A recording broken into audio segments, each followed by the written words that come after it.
આ ઘટના ઘટી છે અને આ મેચમાં લગભગ 350 છોકરીઓએ જમવાનું લીધું રાત્રિ ભોજન અને એમાંથી લગભગ 40-45 છોકરીઓને આ ફૂડ પોઈઝનિંગ મીન્સ કે એને આવ્યા પેટમાં દુખાવાની તકલીફો ઊભી થઈ.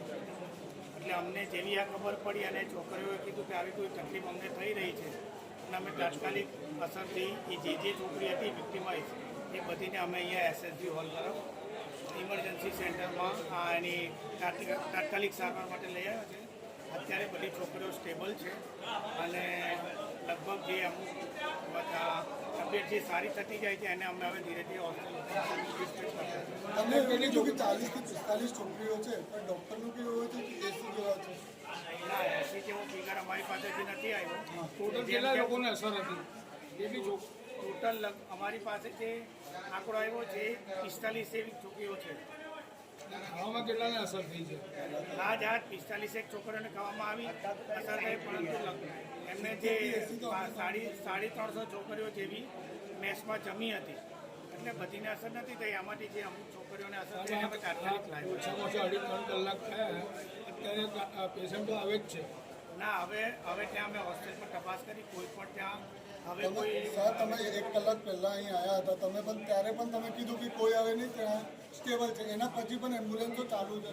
હા, એટલે એ જે છોકરીઓ હતી અમુક જે તમે ત્યારે કીધું કે 30નો આંકડો, ત્યારથી ખાલી 15 જ છોકરીઓ આવી. એમાં અમુક જે નારાયણી હોસ્પિટલ તરફ લઈ ગયા ટોટલ 60 જણાનો બતાવે છે અત્યારે. તમે કહો તો 40 અને એસએસજીનો આંકડો 60નો છે.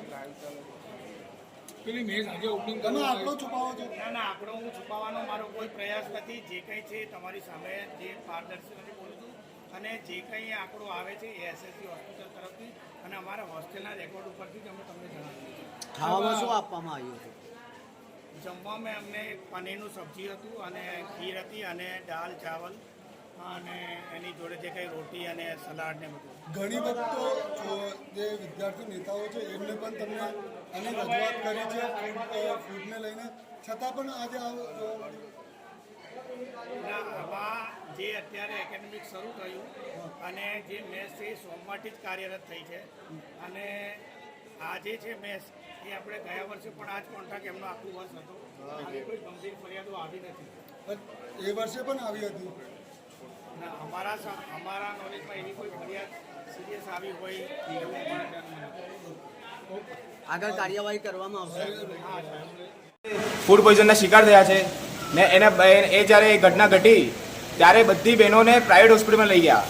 એના બાદ સ્પેસની કમી રહેતા થકી એમને એસએચજી લાયા ત્યારે યુનિવર્સિટીની કોઈ વ્હીકલ નહીં હતી. યુનિવર્સિટીની જે એમ્બ્યુલન્સ હતી હેલ્થ સેન્ટરમાં હતી તો એમને રિક્ષાના અંદર નાખીને અહીંયા એસએચજી હોસ્પિટલ લાયા છે ને હમણાં સંખ્યા વધે જ છે બહેનોની. બરાબર. કયા હોલમાં ઘટના બની? એના બાદ એચએમ હોલમાં બની. બરાબર. એટલે હવે શું કહેશો? કેટલી છોકરીઓ છોકરીઓ હમણાં લગભગ 70 થઈ ગઈ. કેવી છે? બધી છોકરીઓ બેહોશ છે ને હજી છોકરીઓની સંખ્યા બી બધે જ છે.